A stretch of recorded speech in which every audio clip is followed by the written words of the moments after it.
There's a sentence many of us hear at some point. You have a lot of potential.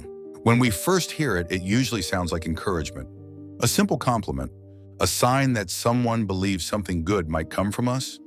But over time, that sentence can begin to feel different because potential isn't something we are. It's something we are expected to become. And once that expectation exists, it quietly follows us. In decisions, in work, in the small moments where we have to actually begin something. The version of us that might exist someday is always there, watching what we do next. Potential sounds positive, but it carries a hidden comparison, not between you and other people, between who you are now and the person you are expected to become. And that comparison is hard to measure because potential has no clear boundary. It doesn't tell you what success looks like or when the expectation has been met.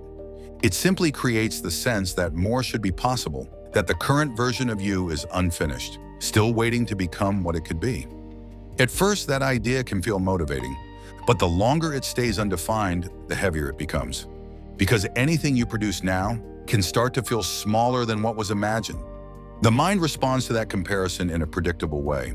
If potential represents a future version of you that is impressive, then every real attempt becomes evidence of whether that future is actually possible.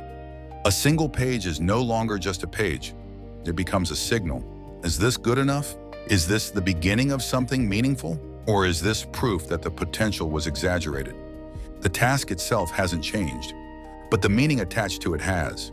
Small actions begin carrying a larger weight.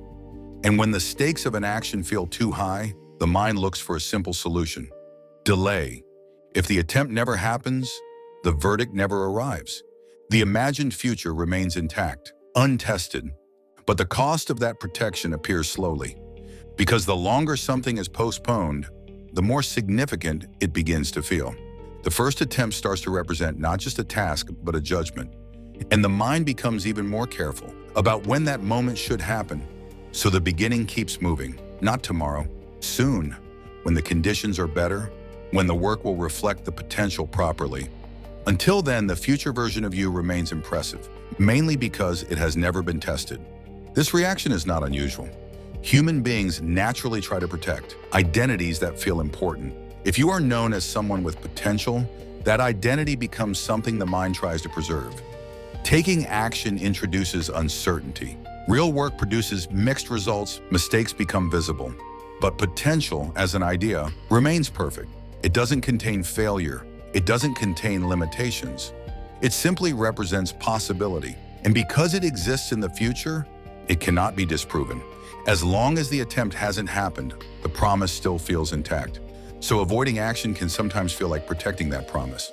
Not because someone lacks ability, but because the imagined version of themselves feels easier to maintain than the real process of becoming something.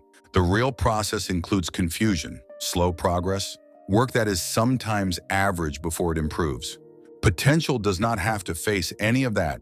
It only has to remain possible. Over time, this pattern begins shaping behavior.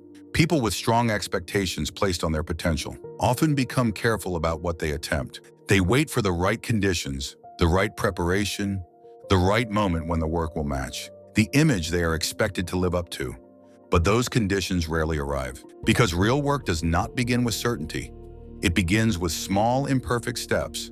And when those steps feel like they are being judged against an ideal version of yourself, hesitation becomes natural. So the person stays in preparation, learning, planning, thinking about what they might do.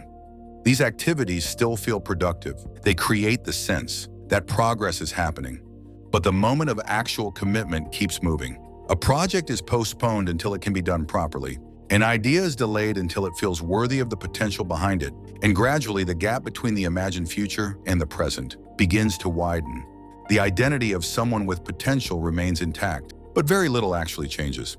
Eventually, something important becomes clear. Potential is only meaningful if it survives contact with reality. If the imagined version of yourself never becomes visible through action, it remains an idea. And ideas do not produce outcomes. They only create expectations.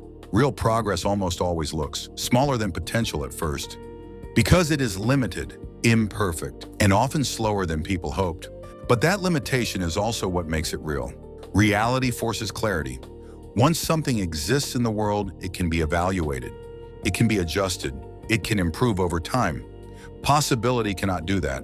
Possibility remains abstract, but real work, even when it begins imperfectly, has direction.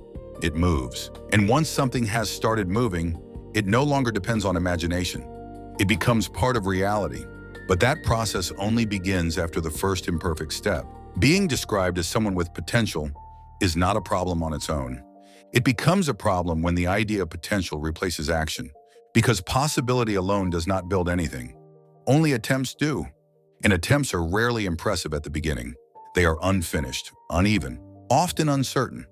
But they exist. And once something exists, it can develop, it can improve, it can slowly become more than it was at the start.